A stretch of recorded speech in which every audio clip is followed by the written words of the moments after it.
All right, shalom, shalom.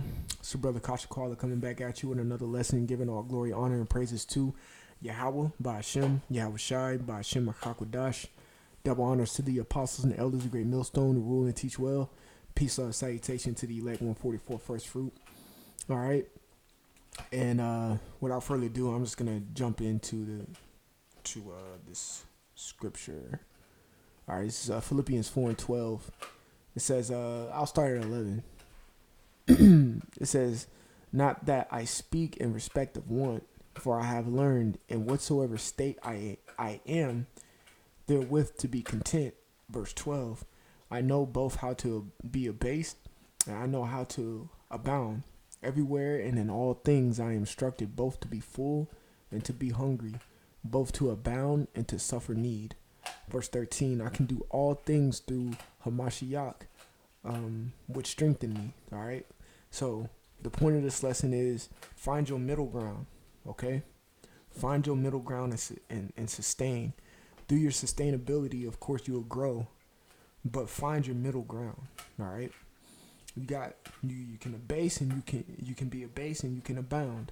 Okay. But the thing is that balance, that's the middle ground. All right. When it's on the scale, it all comes aligned just like that. So the point of this lesson is to find your middle ground, all right, and be content therewith, like it says here in Philippians 4:11. So I'm gonna get the word content. The word content in the Greek is tarkas, all right, and it means sufficient for oneself. All right. The main thing that's sufficient you should, find that middle ground with is your ability to gain your knowledge. All right. Because we all know, which I'm just going to get it instead of speaking idly. All right. This is 1 Corinthians chapter 8, verse 1. It says, now as touching things offered unto idols, we know that we all have knowledge. That's right. We all have knowledge. We all gain a certain amount of knowledge. We all pretty much what I just said. We just gain a certain amount of knowledge. Now, how much you input in yourself, that's where you got to find your middle ground, all right? How much is sufficient for you, okay? So I'm going to hold this on deck real quick. Bear with me, Akim.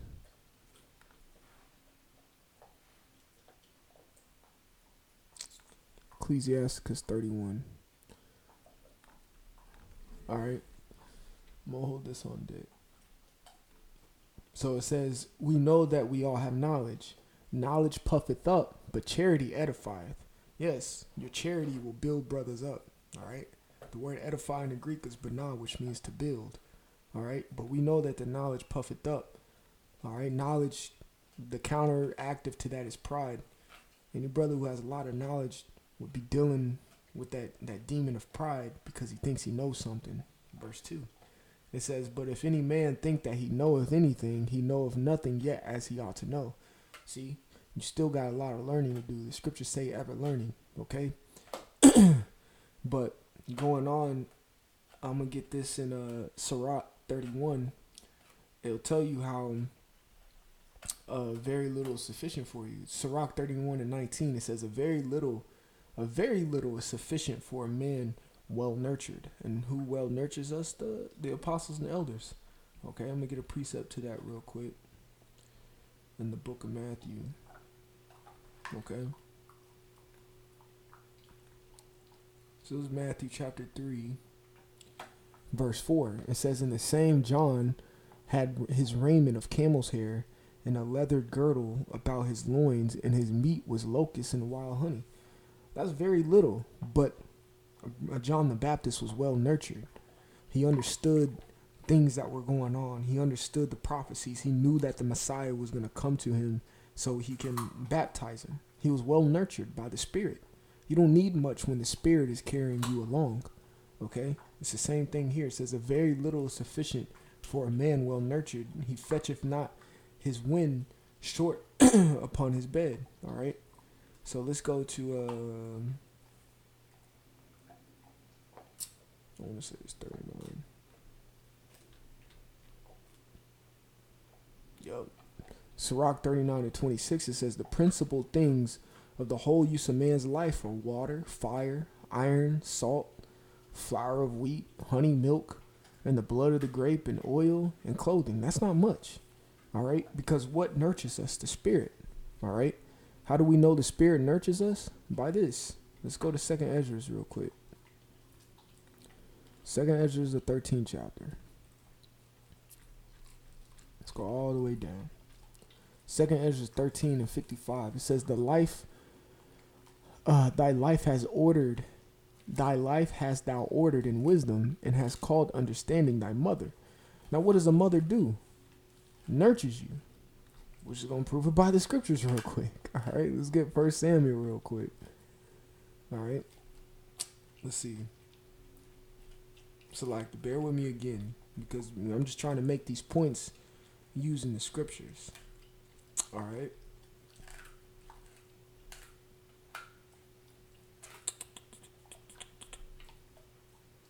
Bear with me one second. Because I want to get where Hannah was, there we go. This is 1 Samuel 1:23. It says, and Elkanah, her husband, said unto her, do what seemeth thee good. Tarry until thou have weaned him. Okay. Who? Samuel. Okay. So what? Understanding is our mother. So understanding weans us.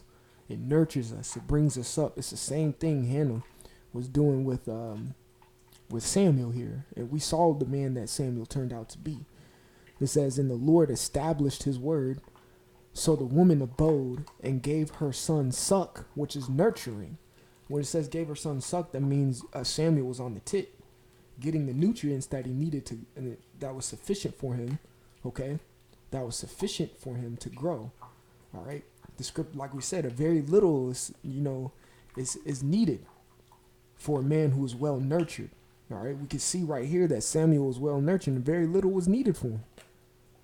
Okay, it says until she weaned him. See, I think weaned means to wrap him up and do that, but that's what wisdom and knowledge does for us. Okay, so going back, it says sufficient for oneself. I'm gonna reread it real quick.